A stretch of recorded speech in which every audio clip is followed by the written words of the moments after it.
अजान, नमाज, कुरान, ये पूरा दीन इमाम हुसैन अलैहिस्सलाम की कुर्बानी की वजह से कायम है, क्योंकि आज से 1400 साल पहले यजीद ने ये ऐलान किया था कि मैं शरीयत मोहम्मदी को नहीं मानता। वो खुलेआम रसूलुल्लाह के दीन की तौहीन करता था। उस वक्त यजीद की हुकूमत आधी दुनिया पे थी। पूरी दुनिया ताकत और दौलत की वजह से खामोश थी। बस अल्लाह के रसूल के नवासे इमाम हुसैन अलैहिस्सलाम तमाम इंसानों के नजदीक अपनी हुज्जत तमाम करते हैं कि यजीद झूठा है और मेरा नाना अल्लाह का रसूल है। जैसे ही इस बात का इल्म यजीद को होता है तो यजीद ये हुक्म नाफिज करता है कि इमाम हुसैन को और उनके बच्चों को कत्ल किया जाए और उनकी बहनों और बेटियों को कैद करके मेरी दरबार तक पहुंचाया जाए, ताकि कयामत तक फिर किसी की हिम्मत ना हो कि मुझसे बगावत करे। बस 10 मुहर्रम के दिन आपके पूरे खानदान को 3 दिन भूखा प्यासा रख के शहीद कर दिया जाता है। जब इमाम हुसैन के तमाम साथी शहीद हो जाते हैं, यहाँ तक कि 6 माह का मासूम अली असगर भी तीर खा के सो जाता है, तब आप आखिरी हुज्जत तमाम करने के लिए यजीद की फौज के सामने आते हैं और कहते हैं, ऐ लोगो, मैं वो हुसैन हूँ जिसको अल्लाह के रसूल कंधों पे उठाया करते थे।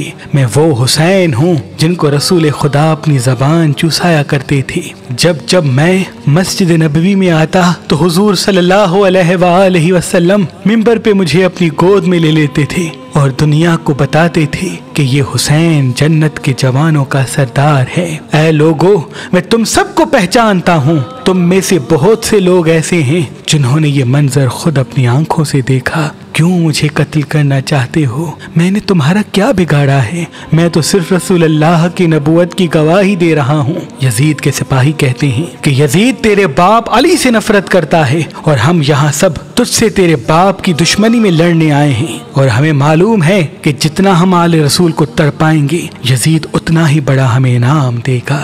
बस उमर बिन साद कहता है, अब हुसैन की कोई बात ना सुनी जाए, जाओ हुसैन पे हमला करो। जो जो इमाम हुसैन के सामने आता वो फिन्नार होता जाता। इमाम हुसैन की रगों में अली का खून था। वो जहाँ जहाँ रुख करते फौज भागना शुरू कर देती। फिर उमर बिन साद ने कहा कि 700 का लश्कर हुसैन पे हमला करे। बस इमाम हुसैन जब उनको भी फिन्नार करते हैं तो हजारों का लश्कर इमाम हुसैन पे पलटता है। इमाम हुसैन जब उनको भी फिन्नार करते हैं तो फौजे यजीद इकट्ठा हमला करती है। आप शेर की तरह लड़ते हैं और कोई भी इमाम हुसैन के सामने टिक नहीं पाता, और आप कहते हैं, उठो अब्बास, एक भूखे और प्यासे की जंग देखो, देखो तुम्हारा भाई हुसैन कैसे लड़ रहा है। तारीख ने लिखा, मैदान पूरा हिलने लगता है, फौज भागना शुरू कर देती है। इतने में उमर बिन साद कहते हैं, हुसैन को मारना नामुमकिन है, जाओ खयाम को आग लगा दो और कुछ सिपाही दूर से इमाम हुसैन पे हमला करें। जब इमाम हुसैन खयाम की तरफ जाएं तो तमाम सिपाही तीर मारे, और जब मैदान की तरफ आए तो सिपाही खयाम की तरफ पलट जाएं। बस सिपाही इमाम हुसैन से दूर चले जाते हैं और दूर से तीर, नेज़े, भाले इमाम हुसैन की तरफ फेंकते हैं। जिसके पास मारने के लिए कुछ नहीं होता वो करबला की जमीन से पत्थर उठा के इमाम हुसैन को मारना चाहता है, और वहाँ कुछ जालिम खयाम को जला देते हैं। इमाम हुसैन कभी खयाम की तरफ जाते हैं, कभी मैदान की तरफ आते हैं। लाखों का लश्कर एक तरफ और बीबी फातिमा ज़हरा का बेटा एक तरफ। बस इतनी देर में आवाज़ गैब आती है कि ऐ हुसैन, तेरा अल्लाह तुझसे राजी हो गया। इमाम हुसैन तलवार को रोक लेते हैं और अल्लाह की इबादत में मसरूफ होते हैं और अल्लाह का शुक्र करते हैं। इतनी देर में आपकी पुश्त पे कोई जालिम वार करता है।